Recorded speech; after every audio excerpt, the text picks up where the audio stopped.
Hey everybody, it's the Spencers and we're back. We're back. It's been a long time since we had a podcast, babe.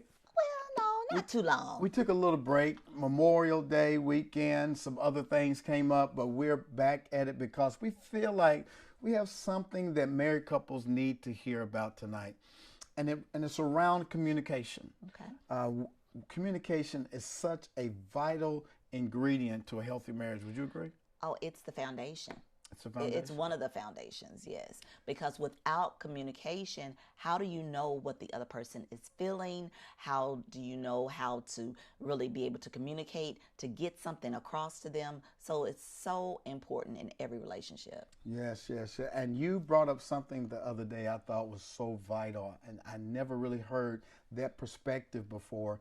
And you said, if we're really going to be able to connect in a healthy way, we've got to stop asking each other what's wrong and start asking what happened. Right. Can you explain that concept, what you read about that sparked your interest around how we can communicate in a more healthy way? Oh, absolutely. So what I mean about what happened to you, meaning that we are asking the wrong question, because most times as couples, we're kind of filtering our feelings based upon past experiences.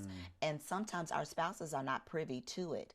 So how our brain is formed, it's in 4 different parts. The base is the brainstem. And in the brainstem is where we hold trauma.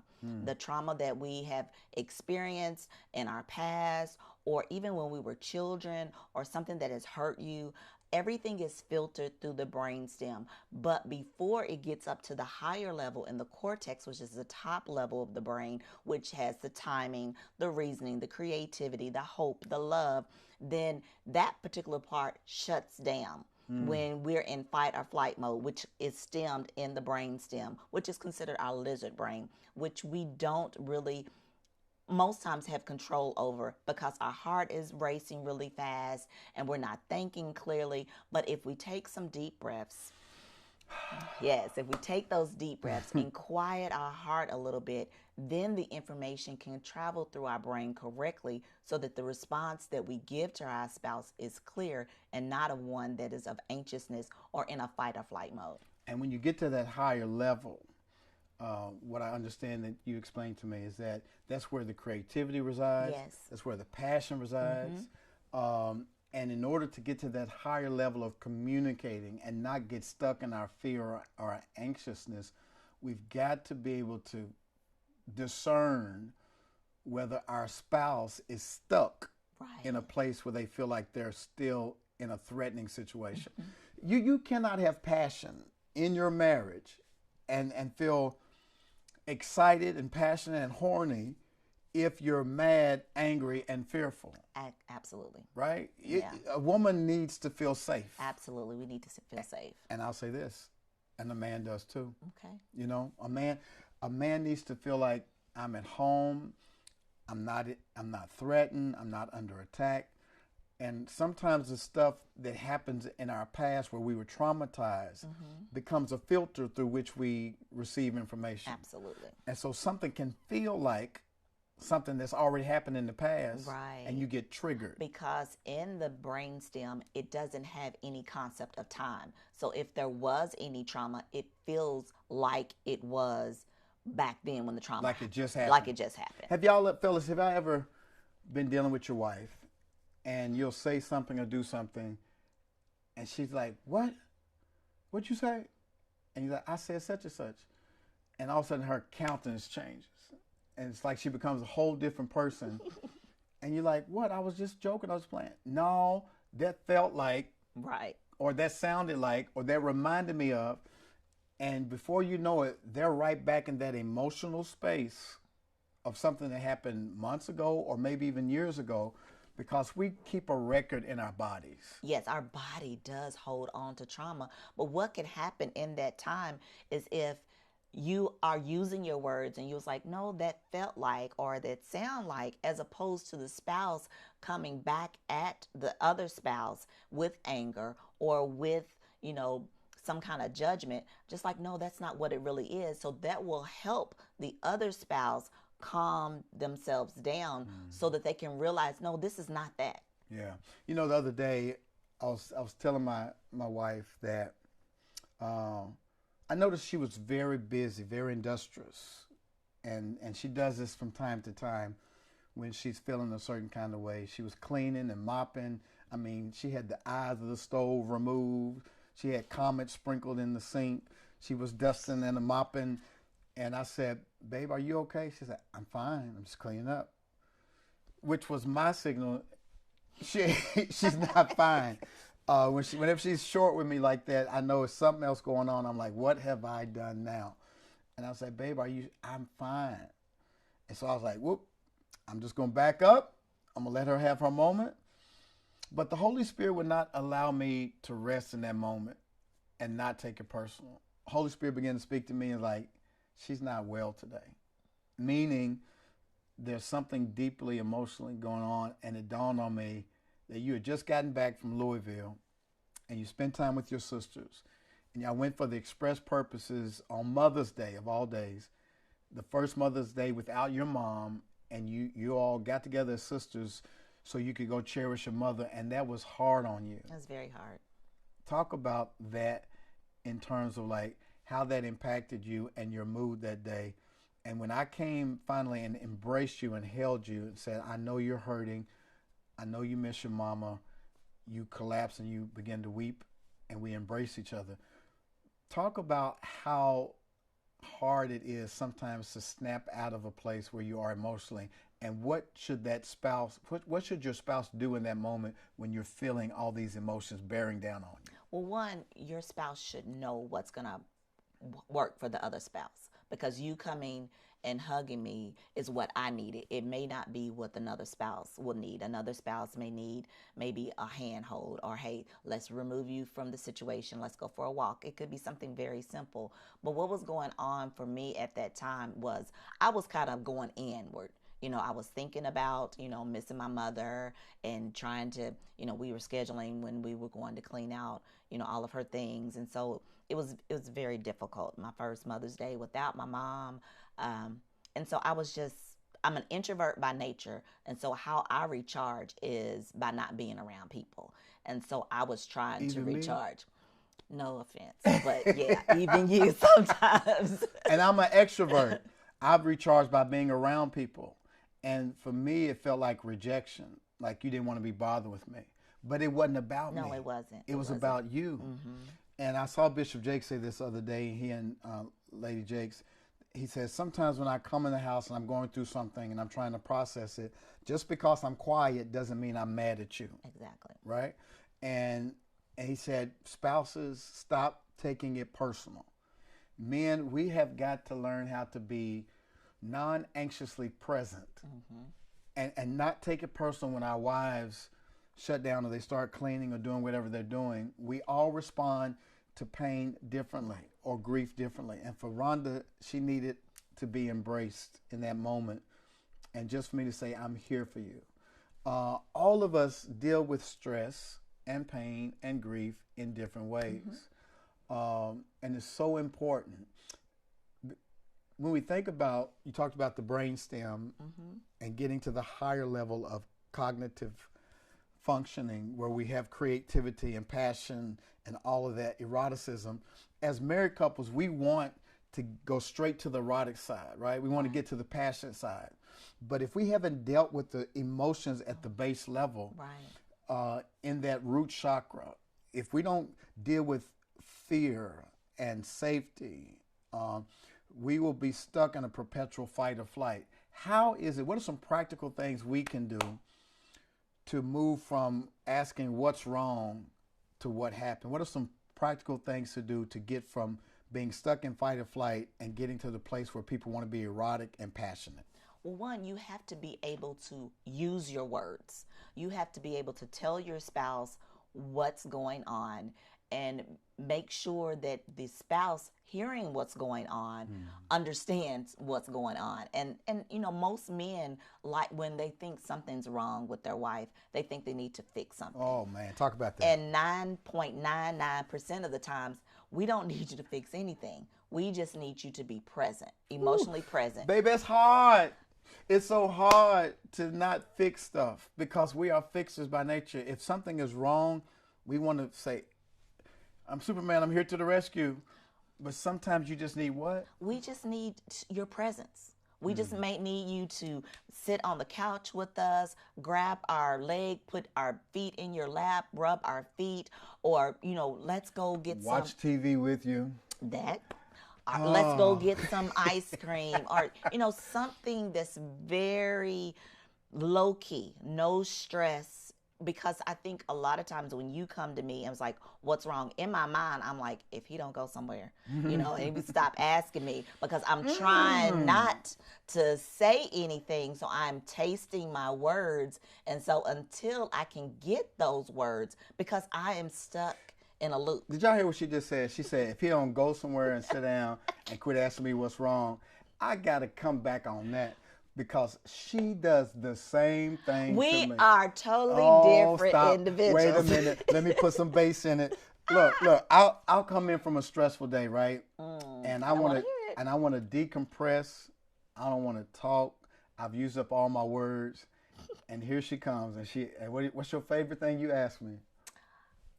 I don't know. Come on, no! Don't get amnesia. What do you ask me? How's your day? No. What's wrong? But we're teaching on, I need to change that and ask, and so what happened? This is a new revelation, yes, it right? Is. Because my wife did not know, y'all, she did not know that coming up and asking me what's wrong actually heightens my anxiety.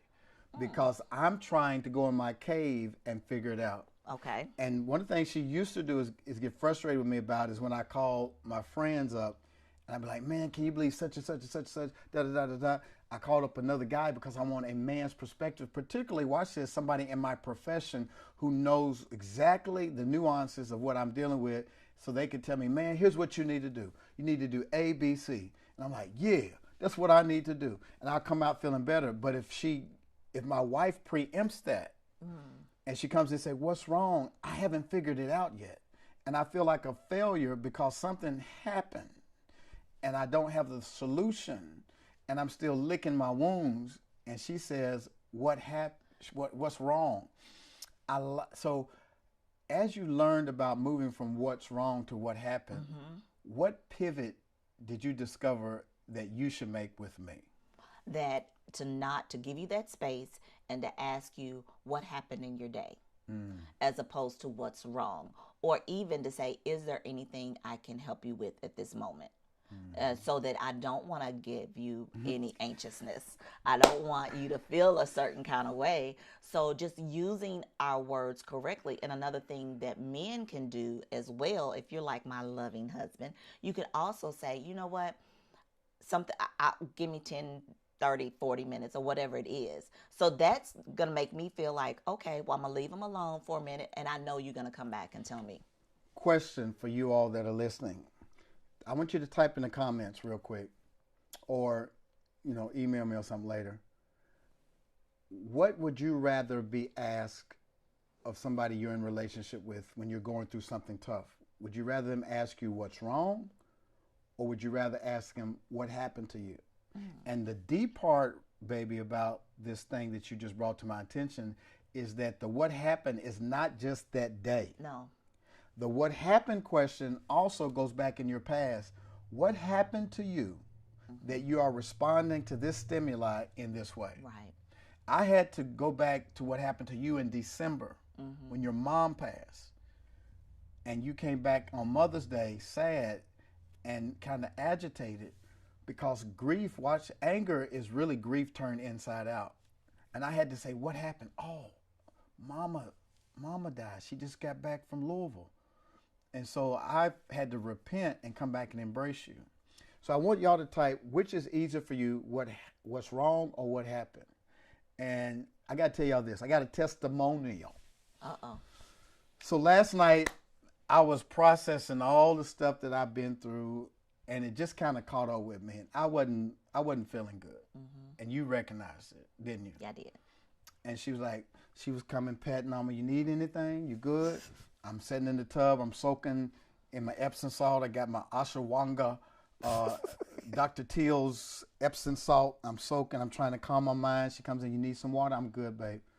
So I scrub down, I wash off, and then she's got her moo on. She's doing some work, but then she realizes my love language. My number one love language is touch, making love. And so next thing I know, she comes and she gets in the bed with me as I'm ready to go to sleep, and she says, "Hey, you ain't got to do nothing, just lay there." You don't have to give so much detail. I know I ain't gonna give all the Come on, details. Dad. I ain't gonna give all the details. I'm just saying, you came and you took the initiative to please me like I needed to be pleased. You were intentional about coming to make love to me before I fell asleep, and that was the medicine I needed. No words, no what's wrong. You came and you ministered to me. And I just, oh goodness, I'm having flashbacks. I just appreciate you so much helping me. And like you said, all of us have our different love languages. And so for Rhonda, when she's going through, she likes for me to rub her feet. And it doesn't always have to be sexual, fellas. It doesn't always have to be sexual. I rub her feet simply because that gives her comfort. Or I'll scratch her head. You know, I'll scratch her scalp.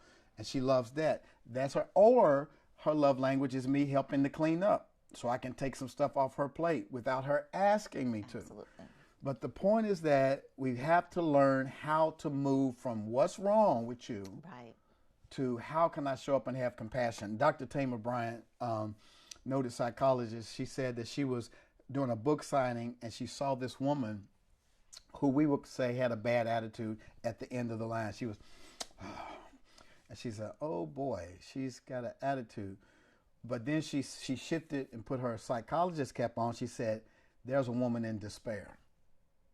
And she said, oftentimes when people show up with what we call a bad attitude, it may be depression showing up as agitation. That person was in despair.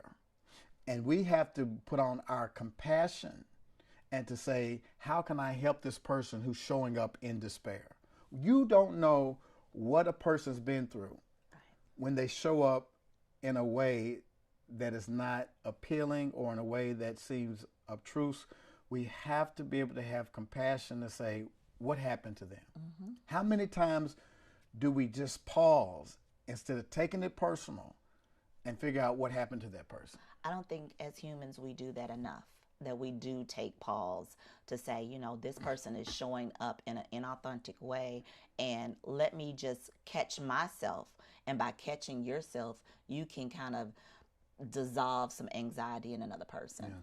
Yeah. In order for us to move up from the root chakra to the solar plexus, to the heart, to the throat, to the mind, in order for us to experience the erotic energy that awaits us, we have to unlock all of those areas within us, those emotional channels, to make sure they're clear. The best example I can give is, have you ever been trying to wash your car with the water hose? Or for those old school people who went outside and played and tried to get some water out the water hose and nothing came out because you looked back and there was what? There was a kink. There was a kink in the hose. When we do not properly assess our emotional energy and look for those blocked channels where we're fearful, anxious, angry, or triggered, the flow of erotic passion cannot flow, and you get stuck in your root chakra. And that orgasm or that passion that you're searching for can never be reached. It's like Maslow's hierarchy of needs. In fact, as a matter of fact, Maslow's hierarchy of needs, he took that from the whole chakra system and inverted it. Right. Because at the bottom of Maslow's hierarchy of needs is food, water, shelter, safety. Safety. At the top of his pyramid is self-actualization, where a person reaches their highest purpose. Right. It's the same way in our bodies. At the base level is our need to feel safe. At the top of it is our crown chakra, where orgasm happens, where we connect with the divine, and the energy that we seek is at the top. But if there's a kink in the way we feel, if we feel triggered, if we feel unsafe, it ain't happening. Everything is filtered through a feeling. You feel this before you could actually put words to anything. So everything starts out as either a feeling or an emotion, and it's all filtered up through the brain that way. If you don't feel safe as a woman, is it hard for you to be erotic? Oh, absolutely. There's no eroticism if I'm not safe. If you're stressed out, do you feel erotic? No. Is it hard for you to reach orgasm if you're not in a good headspace? Yes. What is the thing that makes you feel relaxed, safe, and erotic? What things have to be at play for you to feel like that as a woman? The sun and the moon and the stars What does aligned. that mean? This is not. I'll give you the sun, the moon, and the mountains. Well, what that means for me is that most of my, if not all of my to-do list is done, that I don't have any pressing issues that I need to take care of right then and there, and that it's not at the end of the night, where it's like when the sun goes down, it's like, it's not fun. It's not time to play anymore, So that's what I mean about everything being aligned and not having to be an adult. Do you feel like you're more erotic when you feel like you can trust me and that you feel protected by me? Oh, absolutely. The trust factor and the safety factor, that is number one. Absolutely. So look in the camera and tell the fellas what they need to do in order to make their woman feel safe. Okay, guys, we need you guys to not just communicate with your women, your spouses, but we as women need to feel safe by the consistent communication, by you showing up in your authentic way, by you just being present, giving loving affirmations, spending time with your spouse, and just loving her the way that she needs to be loved. Every woman is totally different, and you need to be a student of your spouse and find out exactly what it is that she needs from you. I'm going to talk to the women. Okay. Women, listen. When your man comes home from work and he's providing for your family, he needs to feel appreciated and honored. The last thing a man wants to do is to come home and be nagged or be attacked. They need to feel safe and loved. And we want you to take initiative. We want to feel desired. We want to be pursued. Sometimes when we have to run the world, we want you to come and take over sexually and be the aggressor and not just lay there in the bed passively. We want you to show us that you appreciate us.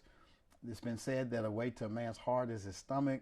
We feel better when we've eaten. We're not hangry. So give your man time to decompress when he gets in. Give him something to drink. Give him something to eat. Say, baby, take your time. When you come out, I'll be here for you. And then when he gets out of the bathtub, tear him up. Tear him up in a good way. But all of us want to feel loved and validated. And instead of asking what's wrong, ask what happened. And embrace them and show compassion and the love that they need based upon their love language. Well, we hope that you guys have been blessed tonight. We just want to stop by and give you some tools for how you can communicate better. Don't ask what's wrong, but ask what happened? What happened to you? Whether it was back in your childhood, whether it's something that happened within your marriage, or something that's happened to you personally. Show up with compassion and empathy so that you can be there for your spouse. Listen, we're so excited that you guys stopped by on our podcast night. If you have not subscribed to Dr. Stacy L. Spencer's YouTube channel, where Rhonda and I have another sub-channel called Strengthening Love and Sex, what are you waiting on? You can go and subscribe today. And baby, for those couples who need that extra help, that extra mentorship, that extra coaching from us, what can they do? We have a coaching and mentoring called Eden Circle. And if you want to get involved and find out more information about this community of couples that's together that we lead, you can go to theedencircle.com. Again, that's theedencircle.com. And we have a wonderful community of people that we meet with every third Thursday. We have a master's class. We send out emails. We do quarterly meetups. And we're even going to on an international retreat in Jamaica on June the 8th, and it's going to be amazing. We got 40 couples that are going with us all across the United States, and we're going to take over couples towers and ultra reels. It's going to be amazing, and hopefully you can get in on the next one. But in the meantime, go check out all of our podcasts. Subscribe to our podcast. We're even on Spotify, Apple, Google, all of the podcast platforms. You can get it, and share this with your friends. If this was a blessing to you, please don't keep it to yourself. Like, subscribe, leave a comment, and we'll be back next time. So stay tuned for next week when we come back again on Strengthening Love and Sex. We love you guys. Keep loving on each other and take your love life to the next level. We'll see you soon.